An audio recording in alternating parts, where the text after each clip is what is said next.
My name is Pam and this is Total Pamerky, and today we are making Halloween inspired mobiles. Ooh, like this one and these ones out of Shrinky Dinks. So watch this video to find out how I made them and subscribe to my channel for more Halloween crafty spookiness or forever be damned.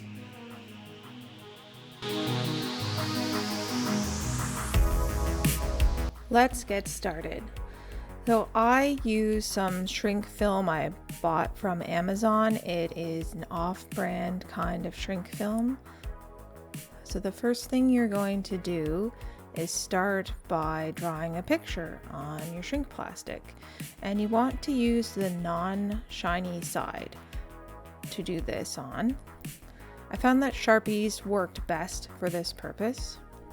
So you can draw pretty much whatever you want and color them in.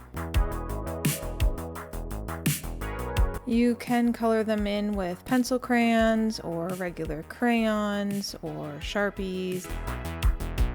You can draw some pictures ahead of time and trace over them using the shrink plastic. So then you have a template to use for all of your pieces.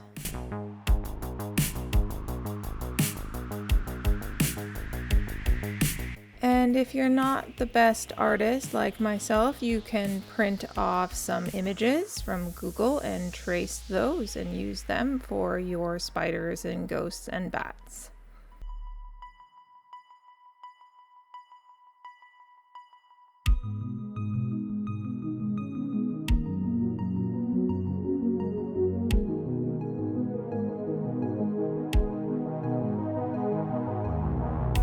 This is just an example of using a pencil crayon to trace and color in one of the bats. I found after baking and even beforehand, it didn't give as much of a full coverage as the Sharpie markers did. I found the Sharpies worked the best. While you can use acrylic paints, I don't really recommend it. I did a test sample and they ended up flaking off quite a bit. That ghost was done with white acrylic paint. The little heart was done with a Sharpie marker. And this flower was done with pencil crayons, just to give you an idea of how much they will be shaded or filled in once they're baked. So after you have all your pieces colored in, you want to cut them out. I just use regular scissors for this.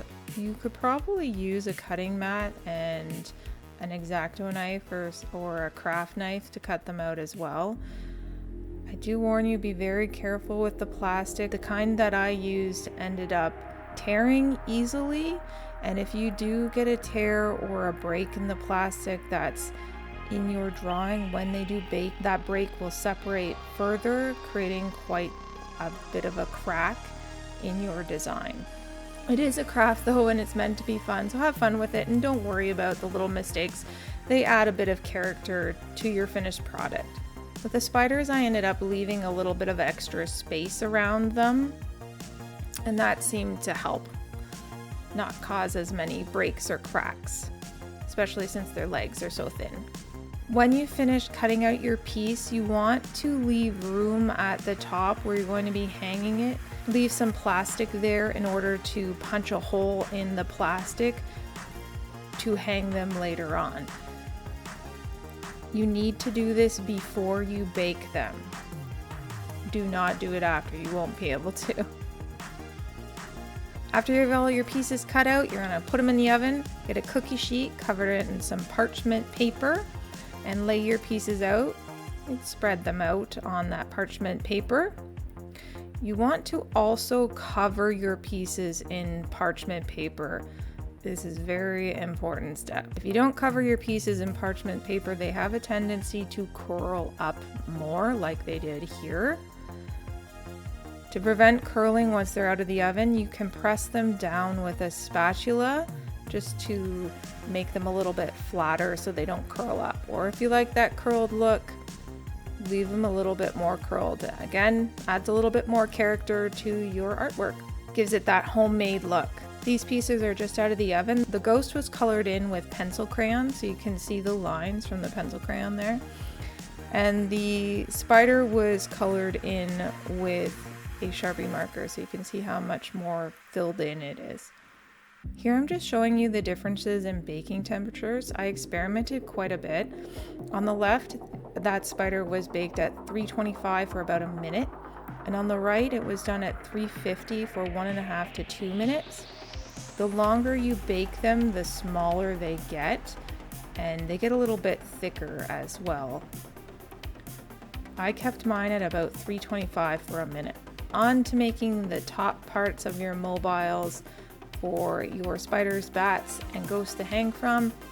I made a spider web for the spiders to hang from. I had 6 spiders that I wanted to hang from a spider web.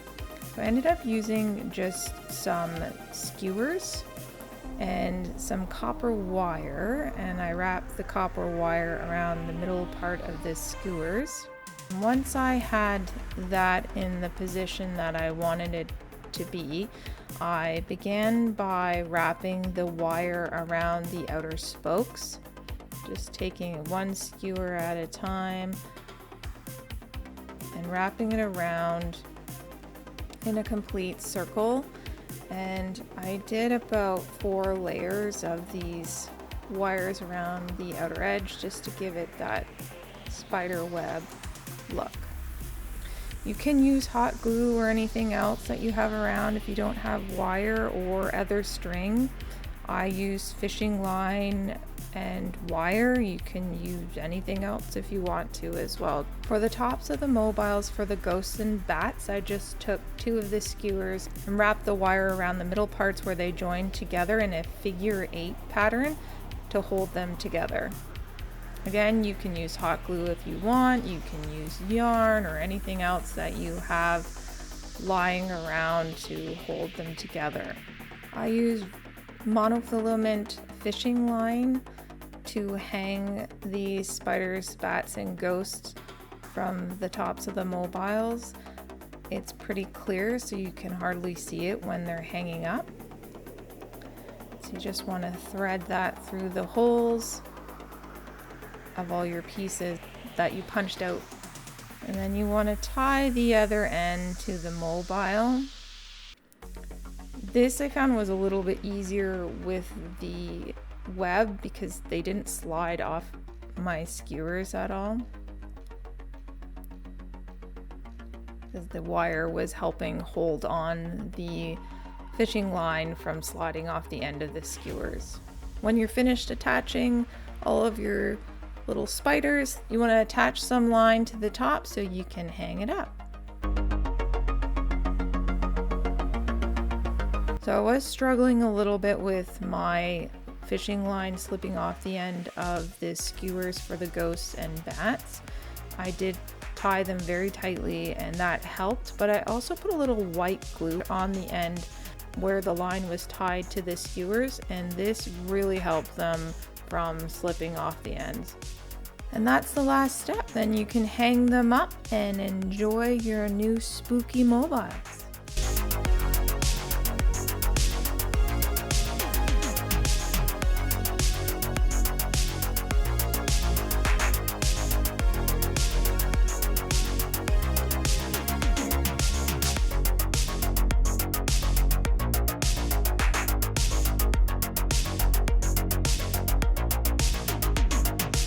Thanks for watching. Subscribe to my channel for more Halloween crafty spookiness. And we will see you next time. Woo!